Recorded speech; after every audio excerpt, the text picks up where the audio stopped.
So here's a really big question to kick things off. What if our entire universe, like everything we know and see, is actually living inside a black hole? It sounds pretty wild, I know, Hmm. but it's a real theory, and that's what we're diving into today.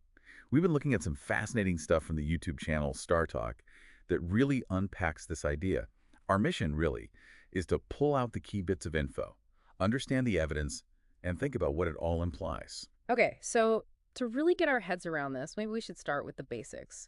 What exactly is a black hole? It's not just, empty space. It's a region where gravity is so incredibly strong that absolutely nothing can escape, not even light. All paths, all directions in space-time, they just curve inward. And there's that critical boundary. Event horizon. Exactly, the event horizon. That's the point of no return. Cross that, and you're not coming back out. Right. Okay, so a black hole has this boundary. But you mentioned something interesting earlier. Does our universe have a boundary like that? Well, yes, in a way. We have what's called our cosmic horizon. It's not a physical wall, but it's basically the limit of what we can see. It's the distance light has been able to travel to reach us since the beginning of the universe. Because the universe has a finite age. Precisely. Information from beyond that horizon just hasn't had time to get here yet. And this is where it gets really strange, right? Yeah. There's this coincidence that Star Talk highlighted. Yeah, this is pretty mind-bending. If you actually calculate the average density of all the stuff, matter, and energy inside our cosmic horizon, it turns out to match exactly the density needed for something the size of our observable universe to be a black hole. Exactly. Not just close. Right on the nose, mathematically speaking. Now, this could just be a massive coincidence, a statistical fluke. Or it could be a clue. Mm? Something fundamental about how our universe is structured. Or it could be a really profound hint. Yeah, it suggests maybe there's a connection our current models, like the standard Big Bang, don't fully capture. So, if we follow this idea, if we are inside a black hole, what does Einstein's theory, general relativity, say about that? Well, this is where it gets even weirder, maybe hopeful. General relativity's equations, when you push them, suggest that inside a black hole, space-time might not just crush into a point. It could potentially sort of bounce or unfold into a new expanding region of space-time, a whole new universe. So our universe could literally be that new universe born from the collapse inside another one. That's the implication, a universe within a universe, potentially. Wow. Okay.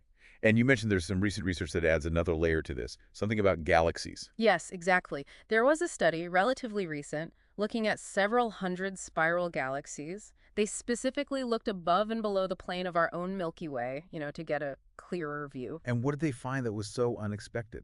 They found that about two-thirds of the spiral galaxies they observed were rotating in the opposite direction to our Milky Way. Two-thirds. That sounds like not random.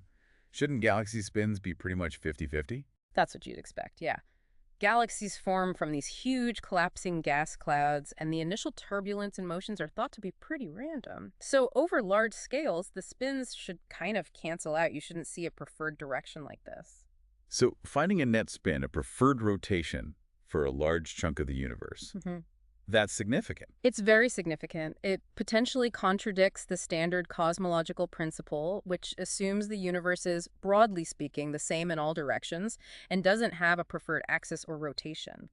We understand rotation in physics through the conservation of angular momentum. Think of an ice skater spinning. Right, they pull their arms in and spin faster, the momentum is conserved. Exactly. Individual galaxies obviously spin, but the whole universe having a net spin, a collective swirl, that's not predicted by the standard Big Bang model, which is mostly about uniform expansion outwards. Okay, I think I see where this is going. We have two weird ideas. The universe might be inside a black hole, and the universe might have a net rotation. Yeah. How do they link up? Right. Here's the potential connection. When stuff falls into a black hole, according to physics, almost all information about it is lost, except for a couple of things. Its total mass is conserved, and its total angular momentum, its spin, its swirl, is also conserved. Like water going down a drain retains its swirl. Kind of, yeah.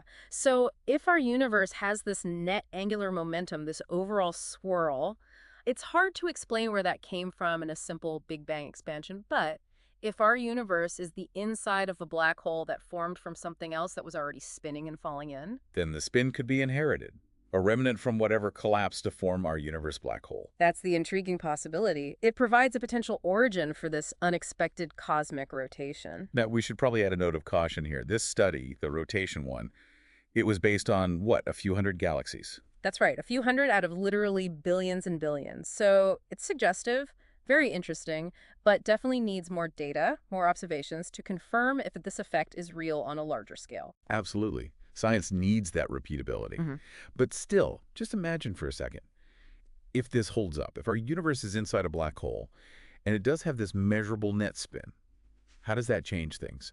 Our understanding of where everything came from, our place in it all. It feels like it rewrites the very first page of the cosmic story.